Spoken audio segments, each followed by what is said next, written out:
दोस्तों अभी कुछ दिन पहले मेरे एक फ्रेंड ने मुझसे पूछा कि यार हमारी जो एज है वो 35 हो गई है और हमने आज तक अपने लिए रिटायरमेंट के नाम पे कुछ भी पैसा इकट्ठा नहीं किया है। जबकि हम सब जानते हैं कि रिटायरमेंट एक ऐसी स्टेज है जो हमारी ज़िंदगी में आनी ही आनी है। हम में से भी बहुत सारे लोग ऐसे हैं कि जो शायद बहुत टाइम से जॉब कर रहे हैं, लेकिन हमने आज तक ये नहीं सोचा है कि उस दिन क्या होगा 60 की एज में, कि जिस दिन हमारी इनकम आना बंद हो जाएगी। यानी कि हम जो है उस स्टेज पे पहुंच जाएंगे जब हम काम नहीं कर रहे होंगे, तो हमारे जो रोज़ के खर्चे हैं वो तो तब भी वैसे ही होने हैं। तो वो खर्चे कहाँ से उस समय पूरे होंगे, एक अच्छा जो रिटायरमेंट है वो कैसे होगा, ताकि हमको उस एज में पैसों की कमी का एहसास ना हो, पैसों की कमी ना हो बेसिकली। तो मुझे लगा कि यार ये जो सवाल है ये हम सब के लिए, मेरे साथ साथ उसके साथ साथ और भी ऐसे बहुत से लोग हैं जिनके मन में ये सवाल है, कि जिनको जॉब करते हुए 10 से लेकर 15 साल ऑलरेडी हो चुके हैं और अब वो सोच रहे हैं कि यार मुझे रिटायरमेंट के लिए ज़रूर सोचना है। क्योंकि वो कहते हैं ना, जब तक यंग एज होती है तो हम सोचते नहीं हैं उस बारे में कि यार अभी तो रिटायरमेंट कहाँ है, अभी तुम्हारी उम्र 25 साल की है, रिटायरमेंट बहुत दूर पड़ा है। लेकिन जैसे जैसे एज बढ़ती रहती है दोस्तों, हमारे दिमाग में ये चीज़ आती रहती है कि यार रिटायरमेंट की एज तो आनी ही है, वो तो सबकी ज़िंदगी में समय आना है। तो आखिर कैसे हम अपने रिटायरमेंट कॉर्पस को बना सकें, ऐसे आज से हम ऐसे कौन से स्टेप उठा सकें कि जो धीरे धीरे करके हम अपने लिए एक बड़ा रिटायरमेंट कॉर्पस बना सकें, जिससे कि हमारी जो उस समय की जो इनकम है वो ना रुके, हमारे जो उस समय के खर्चे हैं, चाहे वो मेडिसिन के हैं या जो रेगुलर यूज़ के हमारे खर्चे हैं, वो उस समय वो ना रुक पाएँ। तो हमें आज से उसके बारे में ज़रूर सोचना होगा। रिटायरमेंट एक ऐसी चीज़ है दोस्तों जिसके बारे में आपको जितनी जल्दी हो सके वो ज़रूर स्टार्ट करना चाहिए। जो भी अमाउंट से आप स्टार्ट करना चाहते हो आपको ज़रूर शुरू करनी चाहिए। वो चीज़ हमको सोचना है। अगर हम आज नहीं सोचेंगे तो फिर समय बहुत तेज़ी से बीतता है और हमको बाद में एहसास होता है कि हमने बहुत बड़ी गलती कर दी। तो आज मैं आपके लिए एक ऐसा म्यूचुअल फंड लेके आया हूँ कि जिसमें आप अगर चाहो तो इसमें आप थोड़ा थोड़ा इन्वेस्ट करके अपने लिए एक अच्छा रिटायरमेंट का कॉर्पस जो है वो इकट्ठा कर सकते हो। यहाँ पहले ही मैं एक बात आपको बता दूं कि मैं एक सेबी रजिस्टर्ड जो एडवाइज़र है वो बिल्कुल नहीं हूँ। मैं अपने ज्ञान के आधार पर आपको बता रहा हूँ, अपनी नॉलेज के बेस पे आपको बता रहा हूँ। आपको अपनी रिसर्च करनी है। जो फंड मैं आपको बताने जा रहा हूँ उस फंड के बारे में आप अपनी रिसर्च करो, अपने फाइनेंशियल एडवाइज़र से आप बात कीजिए, उसके बाद आप उसमें अपनी इन्वेस्टमेंट स्टार्ट करो। लेकिन हाँ, रिसर्च अपनी ज़रूर कीजिए, अपने एडवाइज़र से आप ज़रूर बात कीजिए। ये नहीं कि किसी की भी वीडियो आपने देखी और आप सीधे उसमें इन्वेस्ट करने लगे, चाहे वो मेरी वीडियो हो या किसी की भी वीडियो हो। किसी की वीडियो से डायरेक्ट आप इन्वेस्टमेंट ना करें, अपनी रिसर्च करें, उसके बाद ही आप जो है वो इन्वेस्टमेंट अपनी स्टार्ट करें। तो चलिए बात करते हैं आज के फ़ंड के बारे में। आज मैं जिस म्यूचुअल फंड के बारे में बात करने वाला हूँ उस फंड का नाम है HDFC रिटायरमेंट सेविंग फंड। ये दोस्तों एक रिटायरमेंट सॉल्यूशन को ध्यान में रखकर जो है वो AMC ने फ़ंड लॉन्च किया है। ये दोस्तों एक सॉल्यूशन ओरिएंटेड फंड है। इस फंड में इन्वेस्ट करने से पहले आपको एक बात ध्यान में ज़रूर रखनी चाहिए कि इस फंड में जो भी पैसा आप इन्वेस्ट करते हो वो 5 साल के लिए लॉक कर दिया जाता है। यानी कि वो पैसा जो अनलॉक होगा उसको जो आप रिडीम कर पाओगे वो 5 साल बाद कर पाओगे। यहाँ ये भी ध्यान देने वाली बात है कि यहाँ बात हो रही है 5 साल के लॉक इन की। तो ये नहीं कि आपने आज SIP स्टार्ट की अपनी और 5 साल बाद सब कुछ अनलॉक हो गया। हर SIP अपने से 5 साल तक लॉक इन में है। यानी कि जनवरी 2025 में आपने जो SIP की जो आपकी अमाउंट गई है वो जनवरी 2030 में मैच्योर होगी 5 साल बाद। फरवरी 2025 में जो किस्त जाएगी वो होगी मैच्योर फरवरी 2030 में। तो इस तरीके से हर SIP अपने से 5 साल के लॉक पे है। या फिर अगर आपकी एज 60 की हो जाती है उससे पहले तो फिर आपको 5 साल के लॉक इन की ज़रूरत नहीं है और 60 की एज में वो पैसा आपको दे दिया जाएगा। लेकिन अब बहुत सारे लोग कहेंगे कि यार हम लॉक इन वाले ऑप्शंस में क्यों इन्वेस्ट करें। तो दोस्तों आपको बताएं, आप रिटायरमेंट के लिए इन्वेस्ट कर रहे हो तो उसके लिए एक लंबे लॉक इन का होना भी बहुत ज़रूरी है।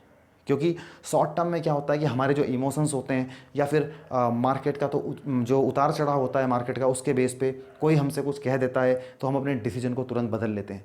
लेकिन जब उसमें लॉक इन होता है लंबा, तो उसकी वजह से क्या होता है कि हमारे जो डिसीजंस हैं वो एकदम प्रभावित नहीं होते उस चीज़ से, क्योंकि वो पैसा लॉक है। आप पैनिक क्रिएट करके उसको सेल तो आप कर नहीं सकते हो।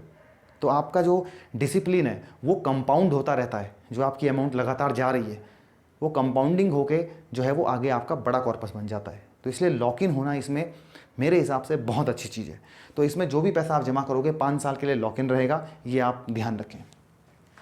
अगर हम इसकी बात करें रिटायरमेंट सेविंग फंड की HDFC के, तो ये एक इक्विटी ओरिएंटेड स्कीम है। जो भी पैसा आप इसमें इन्वेस्ट करते हो वो पैसा आपका स्टॉक मार्केट में इन्वेस्ट होता है। फंड मैनेजर प्रोफेशनल तरीके से पूरी रिसर्च करके आपके पैसे को जो है वो स्टॉक मार्केट में इन्वेस्ट करते हैं। तो यहाँ पर मार्केट का जो उतार चढ़ाव है वो बिल्कुल फ्लक्चुएशंस, जैसे मार्केट में फ्लक्चुएशंस होगी वैसे ही आपके भी जो फंड है, जो अमाउंट है, उसमें भी आपकी फ्लक्चुएशंस यहाँ पे ज़रूर होंगी, क्योंकि ये इक्विटी ओरिएंटेड जो है वो स्कीम है। फंड की बात करें, जो इसका AUM है, एसेट अंडर मैनेजमेंट, वो है अभी 5,897 करोड़ के आसपास जो है इसका AUM है। यानी कि इतना पैसा हम और आप जैसे रिटेल इन्वेस्टर्स ने इसमें जो है वो इन्वेस्ट किया हुआ है। HDFC रिटायरमेंट सेविंग फंड को हमने इतना पैसा दिया हुआ है इन्वेस्ट करने के लिए। फंड की जो आज की NAV है, वो अभी NAV इसकी चल रही है 51.86, यानी कि जो एक यूनिट है इस फंड की वो आपको 51.86 में जो है वो मिलने वाली है। एक्सपेंस रेशियो जो है इसका डायरेक्ट प्लान का वो है 0.8%। एक्सपेंस रेशियो वो खर्चा होता है जो AMC आपसे चार्ज करती है आपके पैसों को मैनेज करने के लिए। अब बात करते हैं दोस्तों इसकी होल्डिंग्स की, यानी कि आप जब इस फंड में अपनी इन्वेस्टमेंट कर रहे हो तो आपका पैसा कहाँ इन्वेस्ट हो रहा है ये जानना बहुत ज़रूरी होता है। हम में से बहुत से लोग ऐसी स्कीम्स में अपने पैसे को इन्वेस्ट कर देते हैं जहाँ हमको पता भी नहीं होता कि हमारा पैसा जा कहाँ रहा है। तो यहाँ पर अगर हम होल्डिंग्स की बात करें तो टोटल 70 कंपनीज़ में आपकी जो है वो इन्वेस्टमेंट हो रही है। यानी कि अगर आप 500 रुपये भी इसमें अगर आप इन्वेस्ट कर रहे हो तो आपका जो 500 रुपये है वो 70 कंपनियों में इन्वेस्ट हो रहा है। तो आप सोचो कि जब वो 70 कंपनियां ग्रो करेंगी तो आपका पैसा, नेचुरली है कि आपका पैसा भी जो है वो ग्रो करेगा। यहाँ पर अगर हम बात करें डाइवर्सिफिकेशन की तो लार्ज कैप, मिड कैप और स्मॉल कैप तीनों मार्केट कैपिटलाइजेशन पे जो है फंड मैनेजर आपके पैसे को डाइवर्सिफाई कर रहे हैं। लार्ज कैप की बात करें तो स्टॉक एक्सचेंज में लिस्टेड जो टॉप की 100 कंपनीज़ हैं मार्केट कैप के आधार पे, जो 1 से लेकर 100 नंबर तक की कंपनियां हैं उनको लार्ज कैप कंपनी कहते हैं।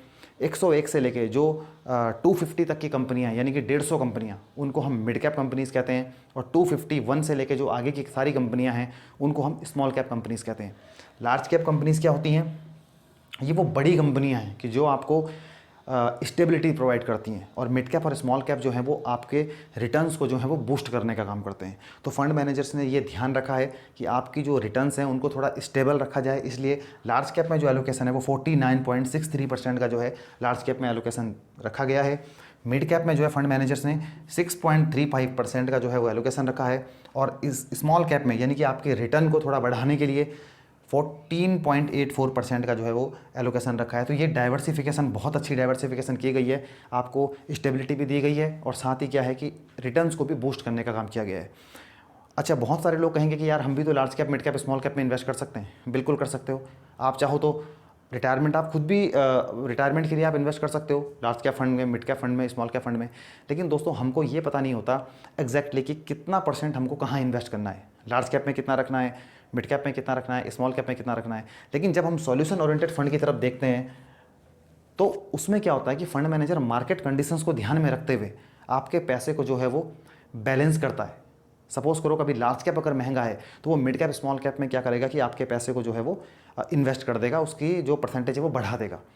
कभी लार्ज कैप सस्ता मिल रहा है लेकिन मिड कैप और स्मॉल कैप की वैल्यूशंस जो हैं वो बहुत हाई हो गई हैं, जैसे अभी प्रेजेंट टाइम में चल रहा है। तो फंड मैनेजर्स वहाँ पे क्या करते हैं कि मिड कैप और स्मॉल कैप के जो एक्सपोजर को है वो कम करते हैं और लार्ज कैप के एक्सपोजर को वहाँ पे थोड़ा सा बढ़ा देते हैं।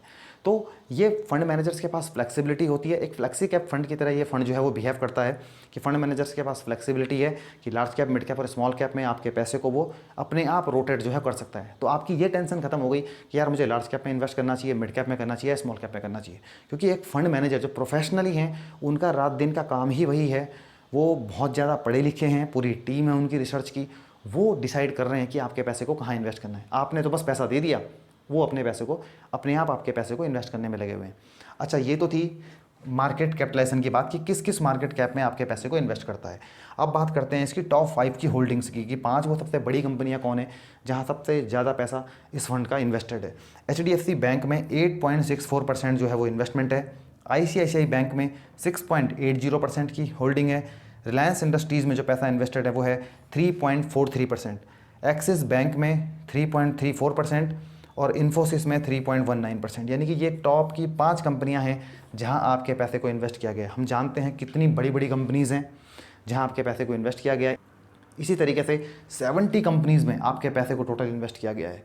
तो दोस्तों होल्डिंग्स बहुत अच्छी हैं कि जहाँ पर कंपनी जो है वो बड़ी कंपनीज़ में भी आपके पैसे को इन्वेस्ट किया हुआ है और कुछ जो है वो छोटी कंपनीज में भी इन्वेस्ट किया हुआ है आपके पैसे को, ताकि भविष्य में जब वो कंपनियाँ ग्रो करेंगी तो आपका पैसा जो है वो ग्रो करेगा। अब हम बात करते हैं कि इस फंड ने अभी तक रिटर्न्स क्या दिए हैं।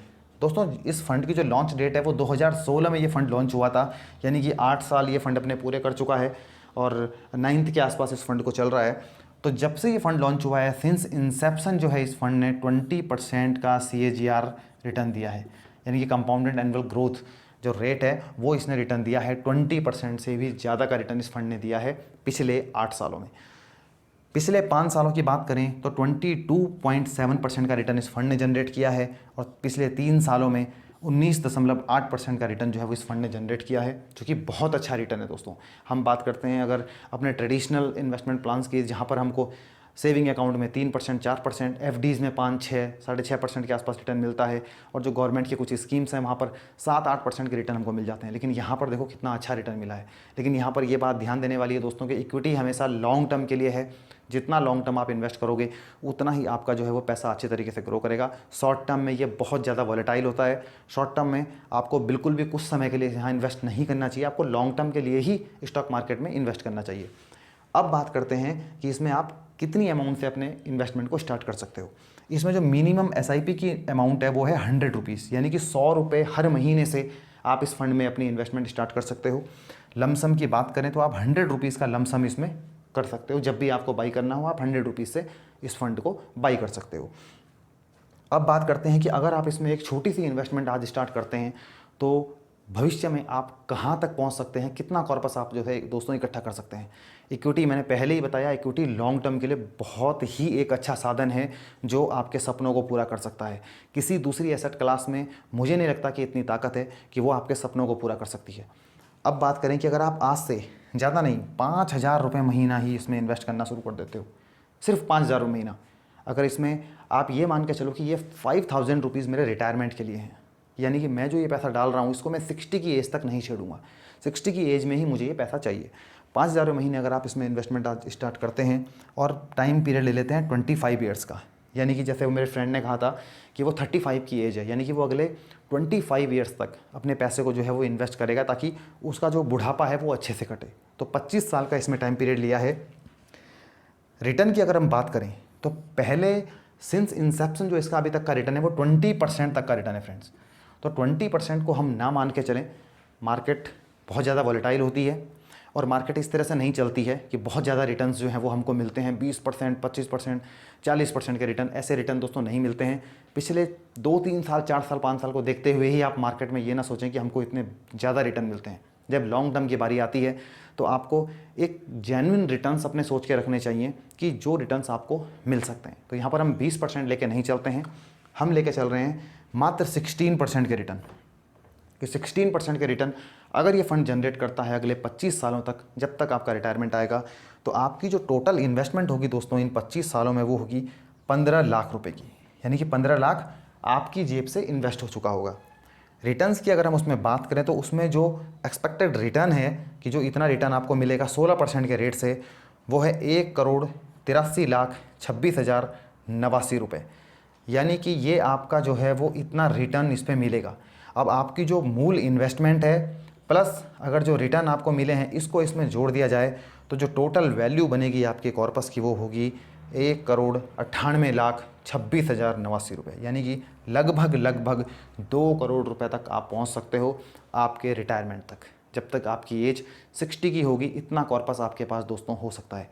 मैंने 16% के रिटर्न कैलकुलेट किए हैं, हो सकता है ये 16.5 भी हो सकता है ये 15 भी हों, लेकिन आपको 15% के दायरे में ही रिटर्न अपने कैलकुलेट करने चाहिए जब आप लॉन्ग टर्म की बात करते हो। 15-16%, क्योंकि यहाँ पर मिड कैप भी है और यहाँ पर स्मॉल कैप भी है, इसलिए हमने 16% कैलकुलेट किया है कि 16% के आसपास जो है आपको रिटर्न अगर ये फंड जनरेट कर देता है तो आपको 2 करोड़ तक का कॉर्पस आपके पास हो सकता है जब आप 60 की एज में होंगे। और वहाँ से जब आपका ये कॉर्पस इकट्ठा हो जाए तो वहाँ पर आप SWP के जरिए हर महीने जो है आप पेंशन के रूप में यहाँ से पैसा ले सकते हो।